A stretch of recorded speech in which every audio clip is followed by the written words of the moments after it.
Hello மக்களே, welcome back to keep educating yourself. இன்றைக்கான பதிவில் 9ஆம் வகுப்பு அறிவியல் புதிய புத்தகத்திலிருந்து சிறிய அலகுகள் தான் பார்க்க போகிறோம். நேற்று பெரிய அலகுகள் அதோட மதிப்பை மீட்டரில் பார்த்துருப்போம். இன்றைக்கி சிறிய அலகுகள் அதோட மதிப்பை மீட்டரில் பார்க்கலாம். ஃபர்ஸ்ட்டு சிறிய அலகுகள்னால் என்னென்னு சொல்லி பார்க்கலாம். Fermi, angstrom, nanometre, micron, millimetre, centimetre, இந்த 6 தான் சிறிய அலகுகள். இதோட மதிப்பை மீட்டரில் பார்க்கலாம். ஃபெர்மி அப்படின்றது எஃப்னு சொல்லி டினோட் பண்ணுவோம். அதோட மதிப்பு மீட்டரில் 10⁻⁻15 மீட்டர்.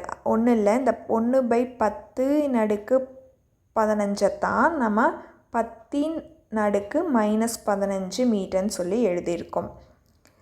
அடுத்து ஆங்ஸ்ட்ரம், ஏ டிகிரி அப்படின்னு சொல்லி டினோட் பண்ணுவோம். அதோட மதிப்பு 10⁻10 மீட்டர்.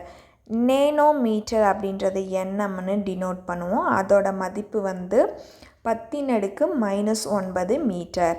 அடுத்து மைக்ரான் அப்படின்றது மைக்ரோமீட்டரை தான் மைக்ரான் சொல்லுவோம். அதை μm அப்படின்னு சொல்லி டினோட் பண்ணுவோம். அதோட மதிப்பு 10⁻⁻6 மீட்டர். மில்லிமீட்டர் mmன்னு சொல்லி டினோட் பண்ணுவோம். அதோட மதிப்பு 10⁻3 மீட்டர். சென்டிமீட்டர் அப்படின்றது cm சொல்லி டினோட் பண்ணுவோம். அதோட மதிப்பு 10⁻2 மீட்டர். அடுத்து இந்த ஸ்டார் நீங்கள் டினோட் பண்ணியிருக்காங்கள, அது ஏன் அப்படின்னா இந்த ஸ்டார் அப்படின்றது எஸ்ஐ அல்லாத பிற அலகு எஸ்ஐ அலகுடன் பயன்படுத்துவது இல்லைன்னு சொல்லியிருக்காங்க. அதாவது எஸ்ஐ இந்த ஸ்டார் போட்டது எல்லாமே எஸ்ஐ அலகு கிடையாது. அது எஸ்ஐ அலகுடனும் பயன்படுத்த மாட்டாங்க. அவ்வளோதான். தேங்க்யூ.